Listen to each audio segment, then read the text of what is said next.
John.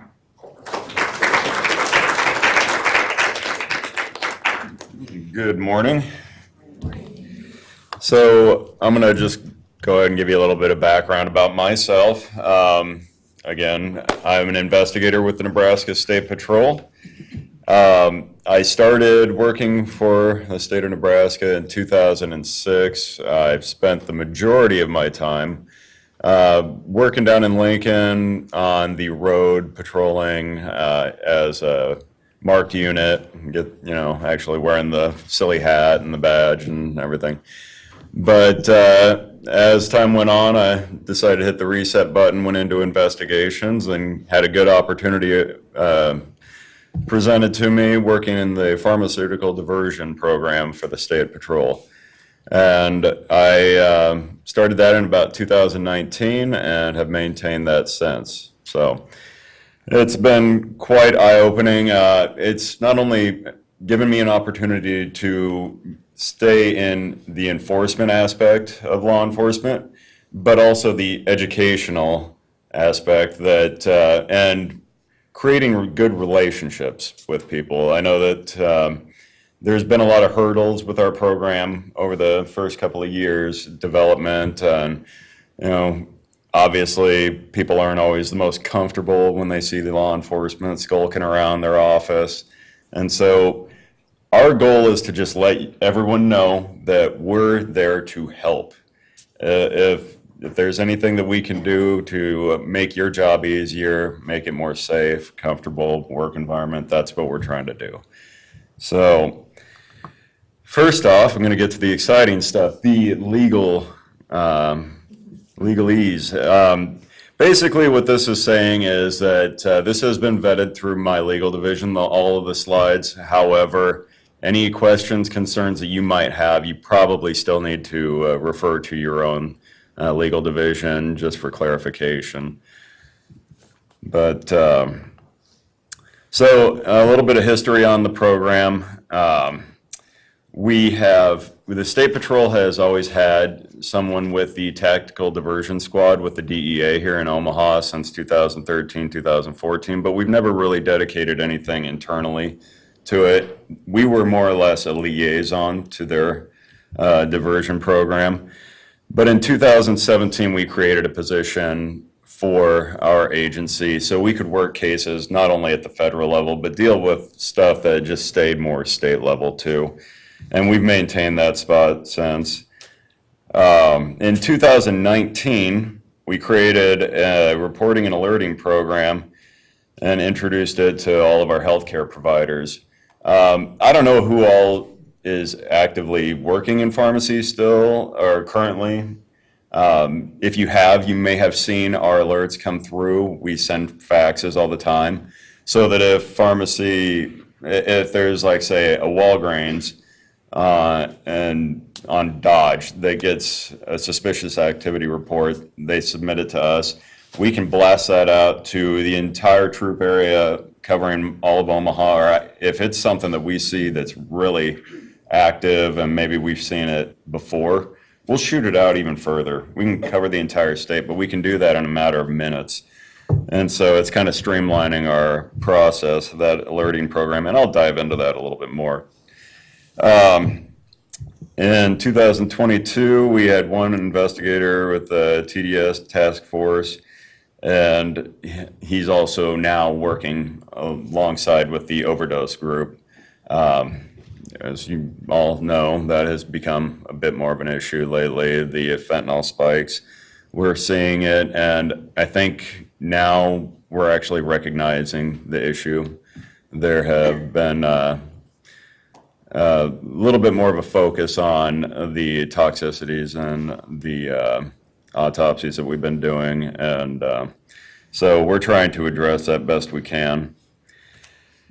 So what we're trying to do in law enforcement: detect, deter, disrupt. We're again developing a systematic reporting and alerting process to allow pharmacies and providers and facilities to report. I need to make sure that it's easy for you to get a hold of me. And so We put our name out there, we put our phone numbers out there, we show you all the different ways that you can get a hold of us, either by phone, fax, email. It just helps us to be able to help you. We try to decrease the response time. Our goal is 3 to 5 minutes, so that when you call our dispatchers or you send an online alert to us, it generates that email to one of 5 different investigators. And if we can get back to you in 3 to 5 minutes, then we can not only earn your trust, but we can try to address the problem as quickly as possible. So we are trying to increase the patrol's ability to respond to overdose and pharmaceutical-related cases and disrupt the potential abuse of pharmaceutical and illicit drugs. Okay, so what is the diversion program? You guys all know the definition of diversion. It's altering a substance from its originally intended purpose.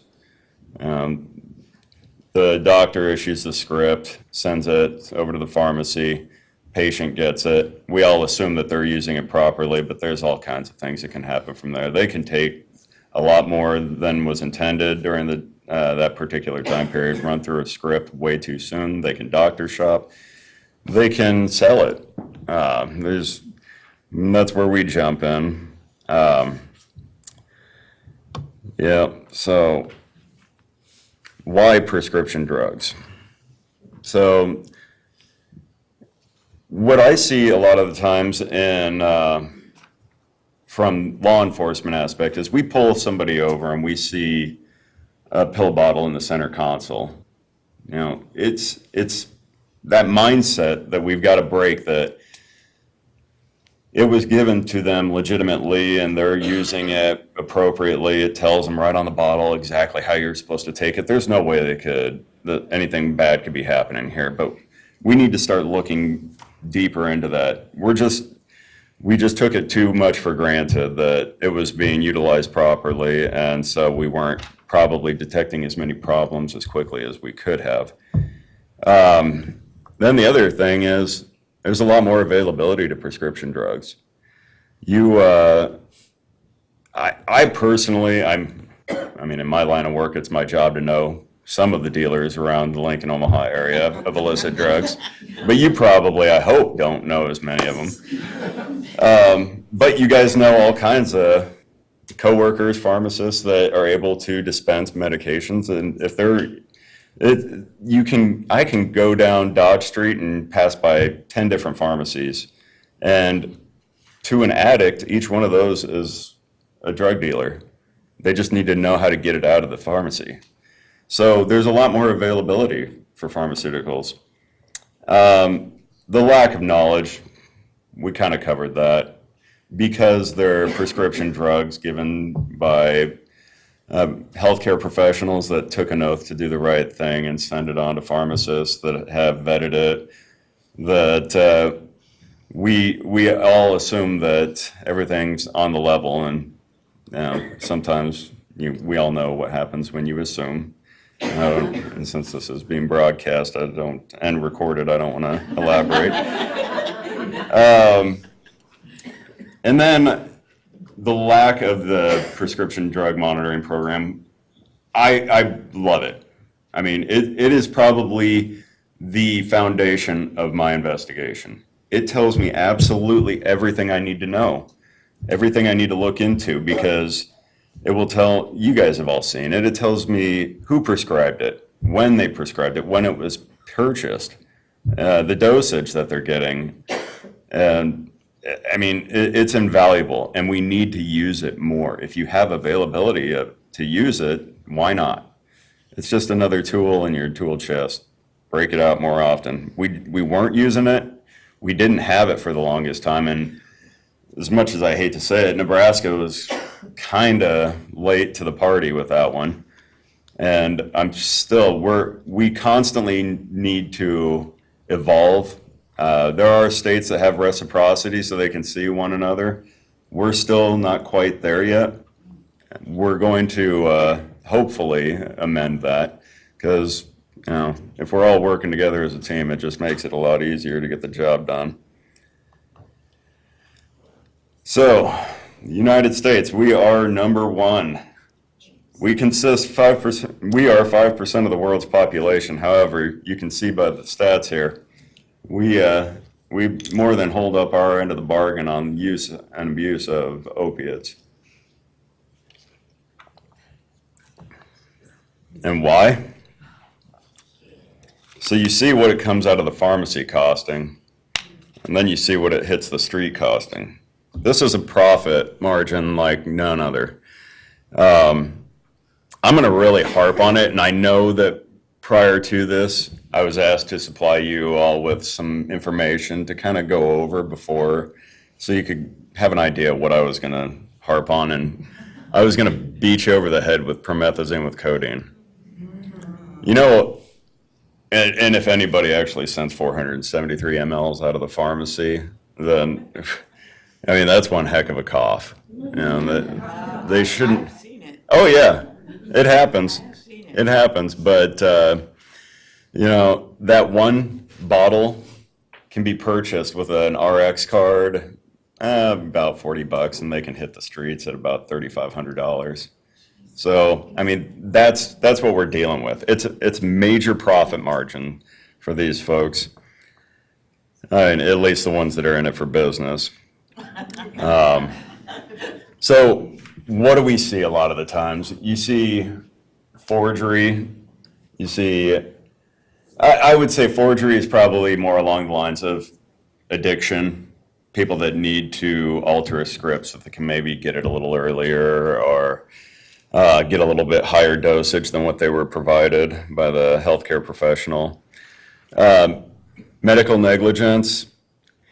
I don't see this all that often, but I have on occasion ran into a couple of instances, and probably not even with ill intent. They thought that they were doing the right thing.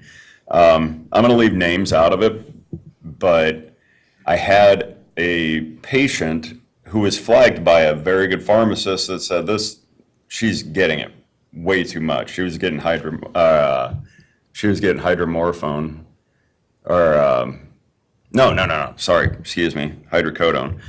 But she had bone density issues, and she was always having surgeries and have to treat it with pain. Well, her primary care physician was providing her medication and just kept writing the scripts over and over and over again, and they were getting filled earlier and more frequently. And then he was trying to pull her back off of it, but then whenever she had a surgery, up the dosage, up the quantity, and the pharmacies stopped filling it because they were just uncomfortable with it. They said it was a dangerously high dose. So I called the doctor, and he's like, I know. I'm pretty sure that there is an addiction issue, but I'm trying to wean her off myself. And at that point, I'm like, well, you're legitimately prescribing it. I can't say that there's a crime here, but do you really think that you're doing what's in her best interest by prescribing this way to her? Maybe we need to get her to a pain specialist, get her on a contract, get her a little bit more help than what we're providing right now. And he agreed that it probably wasn't maybe the best course of action, but that's what he thought, how he could help her the most. And so maybe take a second and kind of think about how he was providing assistance to her. But, we see that every now and then. Medical identity theft. So a lot of the times we've had investigations where people have gone to ERs and they get the paper script because it's an emergency room. You have to have that medication right now. So what's on the script? Doctor name, DEA number, MPI number.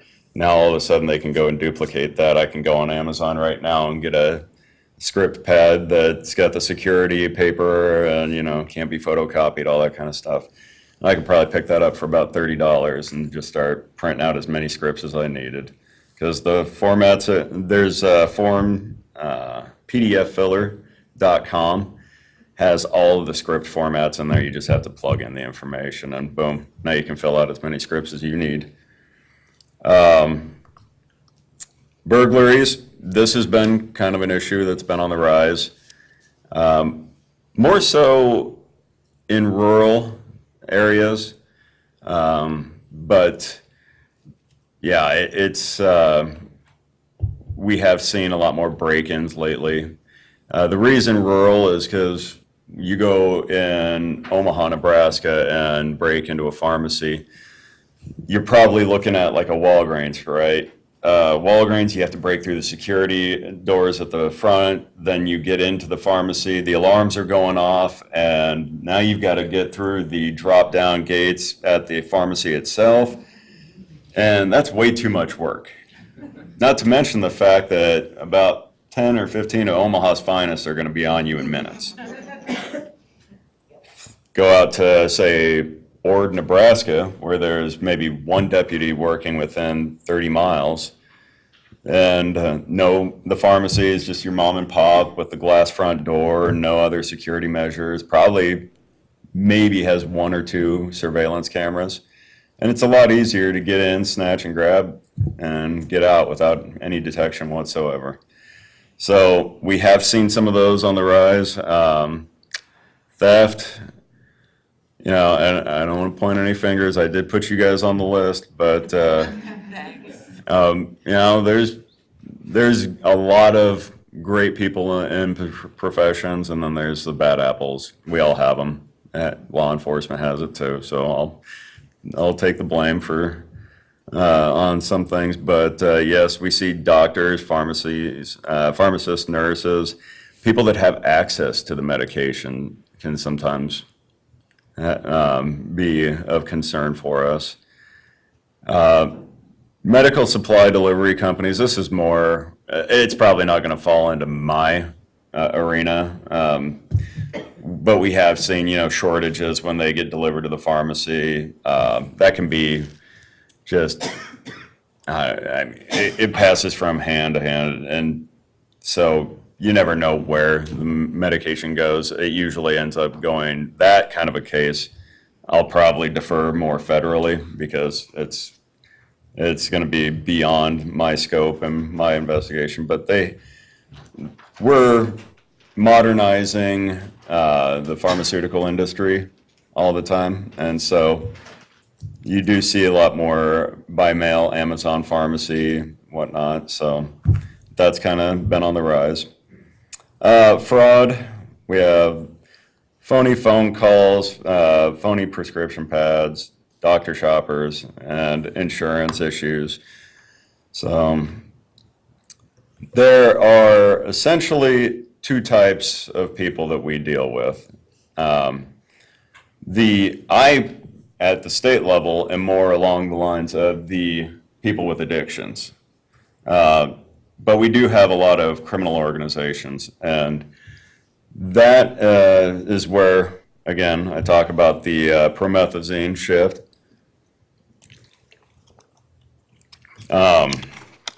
So when I talk about criminal organizations, I'm talking about people that are going 24/7 across the country, driving all over. They're sending in either fake faxes, sending people in with paper, but they're after, I'd say 95% of the time, it's promethazine with codeine.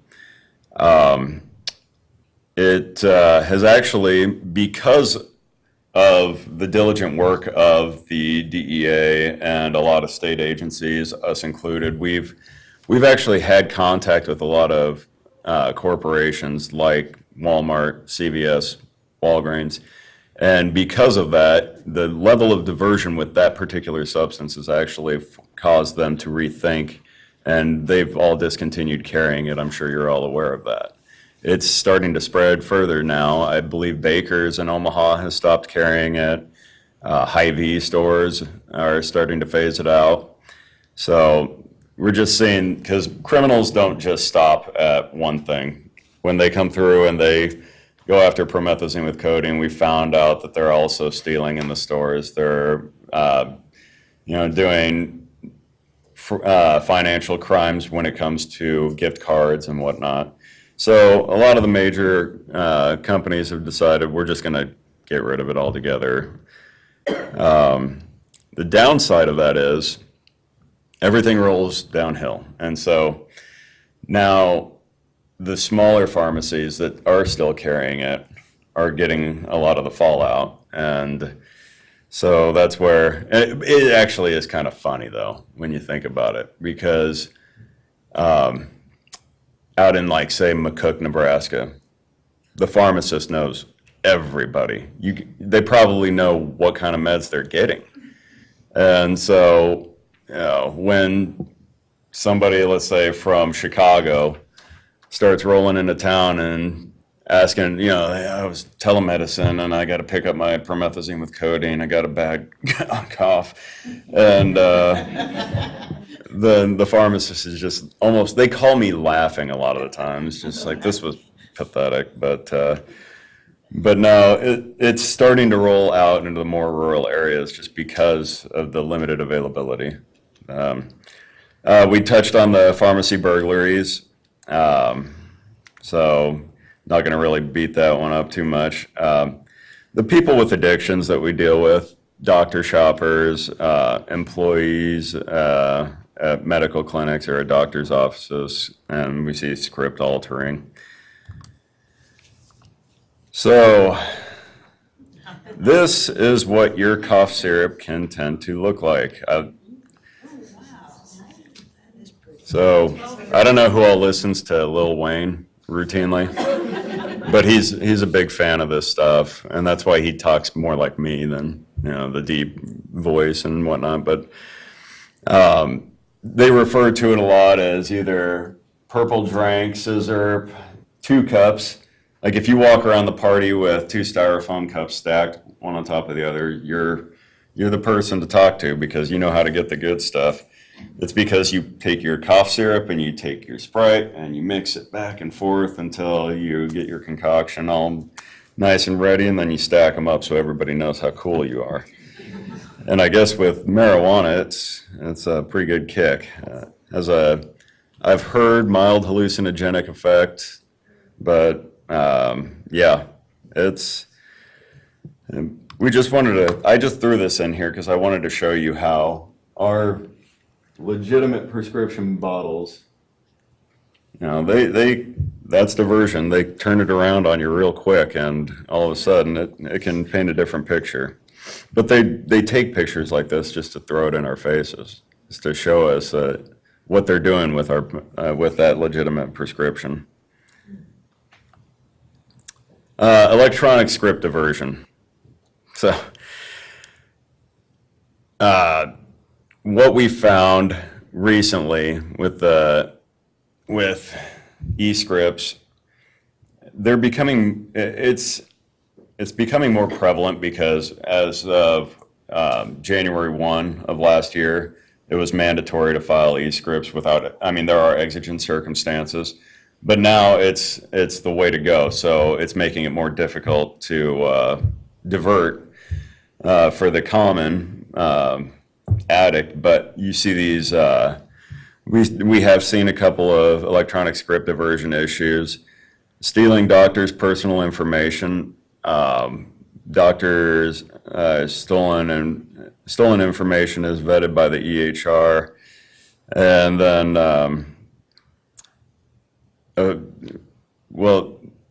you have a doctor that might work multiple locations, and they're moonlighting they're working at Bryan and Lincoln, and then they're moonlighting in Crete on the weekends, and they might have a telehealth company that they work for. That's probably 3 different EHRs. And so what we've noticed is when a criminal activates an account and is able to get another EHR, it's not really uncommon. SureScripts, the vetting company, doesn't really throw up too many flags. They've already got 3. What's the 4th one? So, but then SureScripts, the clearinghouse, does have a difficult time noticing it just because it's not completely uncommon. Again, like I said, you got legitimate EHR on the top, and then you've got the job moonlighting down at the second facility, but bad guy goes and gets on the dark web and purchases doctor's name, DEA, MPI number, and is able to answer the appropriate security questions on an EHR. And now all of a sudden they've activated that third one and start sending scripts in to the pharmacy. But you were raising your hand. Some of the docs have to do their fingers, so how are they masking the fingerprint? So when we started seeing this a little bit more, I got in contact. I always have to chase everything backwards, right? So I had a pharmacist contact me and did a phenomenal job identifying what was a suspicious electronic script. And so I have to go the reverse direction. I call sure scripts. And when I was talking to them, they said, yeah, it's not completely uncommon for multiple EHRs for one doctor, so we'll look into it. I go, well, how many EHR companies are there? And they described it as SureScripts as kind of being the clearinghouse, has about 95% of all of the action that gets sent to the pharmacies. But there are virtually thousands of EHRs. And that's why SureScripts is where they are, because they have to kind of be that next vetting process. But with that many different electronic health records, they don't all have the same level of security clearance. And we've identified a few that it's basically like, what's your favorite color? Okay, you're in, you can start prescribing. And then there's others that actually have to have photo identification, have to have that biometric screening, and they make it a lot more difficult. But not everybody's on the same level. However, SureScripts, they vet the company. They don't vet the individual person. So if that EHR says, yeah, they're good, then SureScripts says, well, your company has vetted them, so we'll allow it. And so, yeah, it's not necessarily out of the realm of possibility for them to be able to file or to get on an EHR without having that biometric screening. But so some statistics that we have seen over the past couple of years, obviously, we run the whole gambit, but promethazine with codeine is what kept us the busiest. We took over 408 calls from pharmacies, and this was stats from 2020, mind you, but 82% of them were all promethazine with codeine, because when they hit everybody. It's not one pharmacy that calls, it's 10. So it's kind of an unfair advantage that promethazine with codeine has, but yeah, it kind of takes up the majority of our time. And I wanted to get in a little bit deeper on prometh with codeine. We talked about the profit margin on it. So why do they do it? Because you all are very educated. You know what the Controlled Substance Act is all about. You got Schedule 1 for illicit drugs, no medicinal purposes. Then 2, 3, 4, and 5, you just start reducing the level of addiction, allegedly. This is where prometh with codeine falls, Schedule 5. You basically need a truckload of that stuff to get any kind of prosecution within the United States Attorney's Office. And so there is the mandatory minimum sentencing guidelines on it are very, very low. And we've already talked about how much profit they can make out of it. So it's an easy target. High reward, low risk. So you take your 473 milliliter bottle, I'd say it's more like $40, but $20 to $40. This is what we ran back when they actually were carrying it at these different pharmacies. Like I said, they've stopped since, but you see with a GoodRx card for 473 mLs, you can get it for around $20. Then, when they come into town, let's say that they hit, I don't know, maybe 10 times. You have your crew runner that's going to go into the pharmacy, because the real higher level kind of bosses, they're not going to be the ones going in. I'm going to sit out in the car. I'm going to send Judy in to go get the script from the pharmacy, because if she gets wrapped up, I'm gone. I'm going to go find me another Judy in like 10 minutes. Easily. Yeah,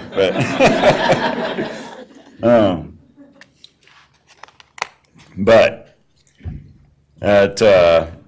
you got your expenses over the weekend. You got, we'll say $50 to $100 is pretty average, but I went with $100 on this example just to keep the numbers clean. So it's going to cost me $1,000 if I get 10 bottles. $700 rental car, the burner phone that I got to give to my runner that goes into the pharmacy.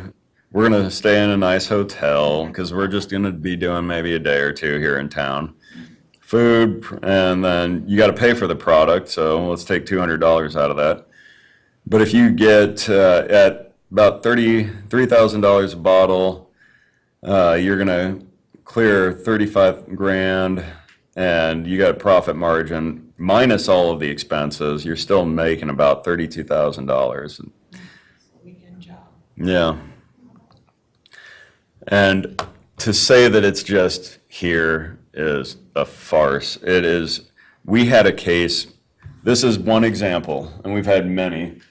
But we did some phone downloads, and you can see from the far left side the percentages of calls to the different. These are just pharmacy calls. And over here on the map, in purple, are all the states that this one crew had hit. So 2,660 phone calls to 1,470 pharmacies in 34 states. And that's just the ones we knew. I'd be willing to bet it's the entire continental United States, but that's just what we identified. But it's a machine that doesn't stop moving. These people don't go home. They just live on the road, hitting the next place, and then sending the product back so that the dealers can sell it in their home state. But so, what are the indicators that we see out of the pharmacies that you guys see out of the pharmacies? They have no identification, or they're from out of state. They do not have insurance. They want to pay in cash. They use those good RX cards like crazy. A new patient to the pharmacy, and there's no record of them. Decoy scripts. I always kind of laugh at this one because it reminds me of back when I was younger. You go into the grocery store and you buy something like, I don't know, you wanted to get a pack of cigarettes, and that was before they were behind the counter and everything. So you get your cigarettes, but then you'd have to go get a loaf of bread, some milk, about can of baked beans, and you just bury it all so that nobody could see what you were actually after. That's what they do here. You get your Prometh script, but you get an albuterol inhaler, you get a Z-Pack. The works. We got to make it look good. So they throw those decoy scripts in there, and you'll see, you can see through them pretty easily. If they ever have a preference to the medication, or also, I threw this in, I didn't throw this one in there, but if they use slang terms, like bars, I need, you got any bars, or I don't want the green Prometh, I need the purple, If they ever have a preference, that's a major red flag. Symptoms that don't match the observations. You're all smart enough to know if somebody's, if they look right as rain, but yet they're getting 473 mLs of Prometh, and where's the cough? They'd be hacking all the way in and out of the store. But anyways, don't live near the pharmacy. So I know Lincoln a little bit better than I know Omaha. I've worked up here for some time, but if I live in South Lincoln, near, say, 84th and Highway 2. Why am I going to go 10 miles out of my way to a Fallbrook Super Saver and pass by all these different pharmacies along the way? Because you have the drug. Yeah. I'm serious. Yeah. You have the drug. Yeah. That's why I'll drive that car. Yeah, you pass people that are passing by multiple different pharmacies to get to the specific one that they're looking for. That's an indicator. I mean, it could go farther out of their way to say they live in Elkhorn and they're filling it in Lincoln. Why? That doesn't make sense. It's not completely out of the realm of possibility, but it's unusual. Just something to keep your eyes peeled for. Now this one is more of the drug trafficking organization indicator, but closing time, they always come at closing time, weekends, holidays, because I love getting called out on every single holiday. But it's inconvenient for you and for me and for everybody else. That's why they do it. And what's one of the other major reasons? Anybody just shout it out. Why would I come in to try to fill a fraudulent script at 8 o'clock at night? That's one. Yeah, that's a good reason. And I can't get a hold of the doctor that wrote the script. Verification. I can't verify. You guys are in the business to help people, right? They come in with ailments and you have the means to be able to provide them the medication that's going to get them better. So they're preying on that fact that I can't verify it, but I want to get them well. So maybe I'll just go ahead. That's what they're hoping. They want you and your good-hearted nature to kick in so that they can take advantage of it. But yeah, so be on the alert for stuff like that. Now we have multiple ways to get in touch with the Nebraska State Patrol. We have dispatchers working around the clock. You can always fax us, email us, but our favorite is the online reporting tool. That's the quickest way you're going to get a hold of us. It cuts so many links out of the chain. And again, we're in a customer service area with Pharmaceutical Diversion. We need to be very responsive to you. And the quicker you can get a hold of us, the quicker we can get back to you. Our goal, 3 to 5 minutes. We want to make it as fast as possible. And to harp on that one too, if I've got a crew out of Chicago and they're peppering the entire Omaha metro with fake scripts, and as soon as one of them gets tipped off, they're gone. And now I've got to chase phone records, I've got to look at rental car agreements, I've got to go after flight records to see if they, it's so much more difficult than if I can get to them quickly.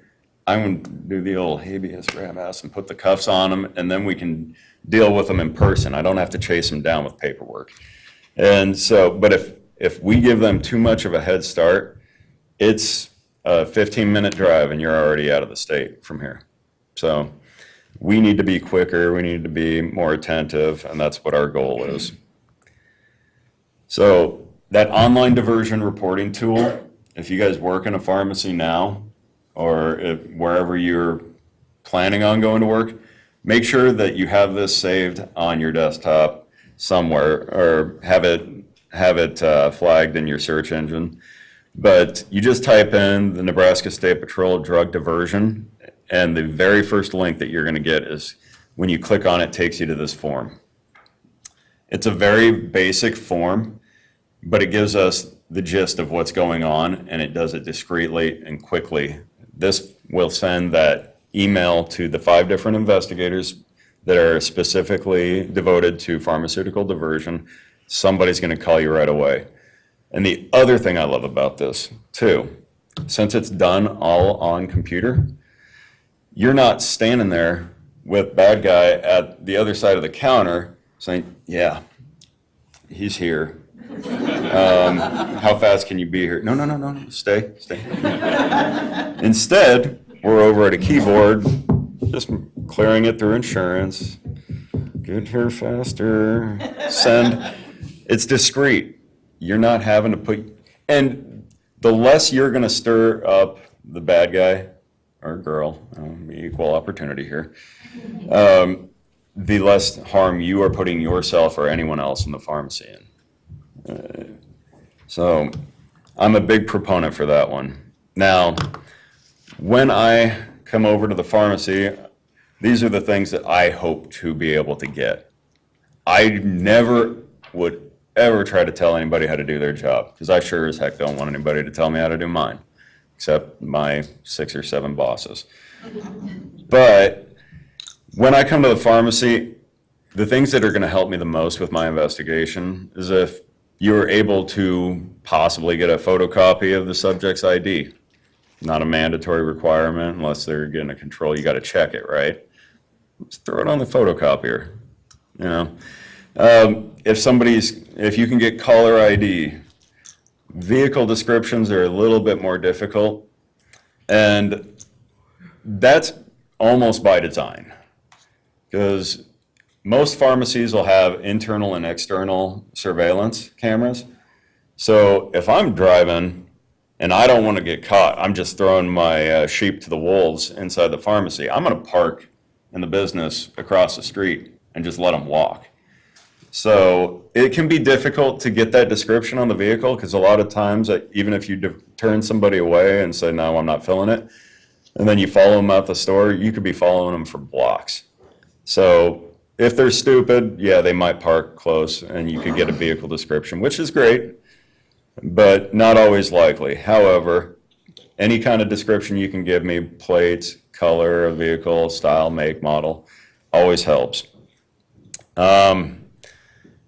The addict aspect of diversion, you're probably only going to have that one person in the pharmacy, most likely. But a lot of the times with the crews, you could have the shot caller actually coming into the pharmacy with them to keep an eye on things. Or if it's in a larger grocery store, kind of baker's type environment, maybe they're stupid enough to want to come in and get a Bang energy drink or something like that while their person is over at the pharmacy. You never know. So just kind of keep an eye on maybe other people that could be floating around, not just what's directly in front of you. If you can take diligent notes, document, that's going to help me. You know, what were they talking about? What were they wearing? Height, weight, description, all that kind of fun stuff. But any notes you can provide me are going to be very, very valuable. If you get an actual paper copy of a script, you can photocopy it. I would love to keep it. So if you can hold on to that, that's great. Because what we've noticed recently, they're starting to get away from paper copies, but we have one case that I'm working with the DEA on, where the crew's MO is bringing paper into the pharmacy and saying, I'm a home health care provider and I need this for my patient. What are they leaving behind on that script, though? So if we can take that and send it off to the lab, I might not only know who brought it into the pharmacy, but who passed it to them. I can start chasing up the ladder just off of that one script alone and start connecting dots. We had one. The main target in our investigation on this case was also on a script in Jacksonville, Florida. And we didn't really start doing a whole lot of fingerprint analysis until we got that hit. Then we thought, hey, we probably better get on board and start doing this. And all of a sudden, that web started to get created, and we started to get a clear picture of who the main people of our investigation actually were. Let's see, surveillance. I'm going to be needing everything that you have. Interior, exterior. I need to know, where they were coming from, what direction, where they're leaving. Surveillance is kind of a crapshoot sometimes, though. Does anybody work for Walgreens in here? You do? How's the surveillance at your store? Have you ever seen it? So what I was told is they kind of go from store to store. Whoever's got the worst equipment gets replaced first, right? So you might have brand new stuff, or you could have things that look like you're watching, Atari. It's like blocks. And what good is that? It's tough, and it's out of your control. But surveillance, it can be good. It can be very hit and miss, I guess. But I'm going to need everything from the inside and outside. And of course, when in doubt, verify. If even the slightest bit of a red flag is going up for you, there's a reason for it. Follow your instincts, trust yourself. You guys know what you're doing. You're doing the right thing. And what's to say if somebody comes in and starts raising all sorts of hell about needing that script? I'm in pain. I need that tramadol. Fill it. Well, we haven't been able to verify with the doctor, but I can give you a couple to get through the night until we talk to the doctor tomorrow. Nothing wrong with that. I mean, it's probably not going to make them happy because you're not giving them all that they want, but it's a way to, if they are genuinely needing the medication, you can take care of the problem, and then you can alleviate your concerns the next day. But, and always report immediately. I have had I've had a lot of instances, but one in particular was the fraudulent call came in on Wednesday, and they said, well, they were in on Monday, and I just finally heard back from the doctor today. So that's when I knew it was fraudulent. Well, that's great. I mean, they let me know. So that we ultimately got what we needed. But if you can tell me right away, then I can start looking into it on my end, and I might be able to, I don't want to inflate my ego here, but I do have a way of getting people to answer phones. So if they know the cops are calling, then I get a little bit quicker response time from a lot of healthcare facilities. So, but let me know right away. Don't wait until a couple days later when you're 100% sure. Again, that's a trust yourself thing. If you're concerned to the point where you will not fill it until you verify, then let me know. And HIPAA. I threw this one in because I've been hung up on so many times. You see a lot of healthcare. I work with a lot of different healthcare facilities and pharmacies, and it was such a big hurdle to get over, to get people to understand that I'm there investigating a crime. And when I'm doing that, HIPAA's out the window. You can give me what I need. And I understand you don't want to get yourself in trouble by all of a sudden doling out all this medical information to a cop.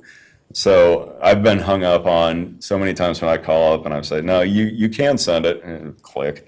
It's like, damn. But no, I mean, on page 2, it says right there that report health information to law enforcement to prevent or lessen serious imminent threat or health or safety to an individual or public. So HIPAA's great. We need HIPAA, but we also need to know when it applies. And so, again, talk to your legal, not me. I'm going to throw this out there and say, yeah, you can give me everything. I don't need any vetting, but discuss it with your legal department and make sure that you're doing the right thing. But this is directly from the Department of Justice, and they've said that if I'm working an investigation, that the health information privacy is out the window. All right, now we're going to get into some fake scripts. So we talked about it. What's wrong with this? I mean, I pretty much circled it, so kind of gave it away. Did you have Does anybody know where Miracle Drive is? Sure do. All right, do you know where North 37th Street is? Not in remote. Well, why would they, how many pharmacies do you suppose this person had to go by to get this filled? I mean, it just doesn't make sense. It's not major, but again, it's one of those things that you're wondering, why did they go so far out of their way? Now, got this one passed to me. What's wrong with this one? Just shout it out whenever you see it. I mean, there's a lot of things that look pretty goofy on here that I'm not a fan of, but Void. does anybody want to take a crack? The fill after date's the same as the regular prescription date. But what's the top left corner where it says to be not refilled, after 5/3/21? It's suspiciously been stapled right on the refill date. So that 31 now looks like a 3, doesn't it? So they got it filled a little earlier. And I contacted the doctor, and they said that they're under absolutely no circumstances do they ever staple, because they know that it can be, if you rip a staple out, it'll ruin the script, and they don't want this to happen. So they confirmed that, that patient went ahead and tore that on purpose to be able to fill it earlier. All right. Now who's going to step up for me on this one? Saxena is a pain doctor. Well, I'll give you that. Yeah. So, yeah, that's another refill date issue. You know, when you had an F and you just changed it to an A in high school, so mom and dad wouldn't get pissed at you. Yep, they wrote over that and, had to change it so they could get it filled a little earlier there too. All right, take a quick peek at this and soak it in. All right, everybody ready to see what's kind of messed up about this one? Or does anybody want to call it out? There's a couple things here.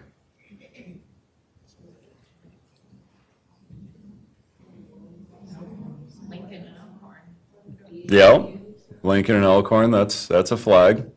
Okay, let's proceed here. Okay. Prometh with codeine, we have 360 mLs. We've established that person has got one hell of a cough. So that's a flag. You mentioned it, Lincoln address for the patient, and we're up in Elkhorn, flip that around. Autumn Ridge Family Medicine is out of Lincoln. They're the patient out of Elkhorn. College students do it all the time. Yeah. College students do it all the time. Oh, yeah. No, and here's the thing. Telemed screws the whole theory up, too. Oh, totally. Yeah, because my wife was presenting a case study down in New Orleans, and so I was with her. She got sick as a dog down there. And so here she is getting, I think the doctor was actually out of Tennessee, and she's out of Nebraska, and we're filling a script in Louisiana. So yeah, legitimate scripts can have odd addresses like that too. There's always exceptions to every rule, but what's important is that you observe, recognize, and vet it. So it's not an immediate like, hey, this is BS, we can't fill it. But then I didn't circle it, but what's up with the phone number up at the top right? You use parentheses and hyphens at the same time? Yeah. So they plugged this into one of those PDF formats, and they typed it in inappropriately where it already had the parentheses, and so they didn't need to do the hyphens, but they did anyways. And what is significant about November 24th, 2017? Uh-huh. Kind of appropriate with that coming up, isn't it? How many doctors do you know seeing patients on Thanksgiving? Kind of family medicine, Is it again one of those things that like it could happen? It could happen. I'm not saying that it's not possible, but it's not likely. So these are all things that we see that we hope trip those triggers for you. All right. Got another one. The fake facts. All right. What's everybody seeing here? Lincoln and Kansas City, Mm-hmm. That's good. and the quantity, Yep. Very high quantity. Something to not out of the realm of possibility, but definitely something to be concerned about. It's a date's high. So, we have a clinic out of Kansas City with an area code that the fax was being sent from Arizona.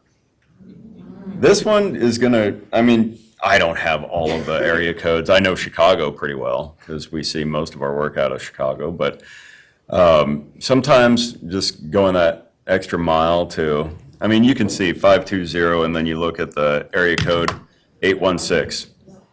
I mean, just use that intelligence that you're getting from the pharmacy college here and put it to work, and you'll see things like that. So, see something, say something. Always report. We're here to help. You know, just because you involve law enforcement, don't think you're burdening us. Even if it becomes something that is legitimate, I've had pharmacies or doctors' offices, I've had them call and apologize. Absolutely not. Don't feel bad for reporting something. If it seems suspicious, I want to know about it so I can help and look into it.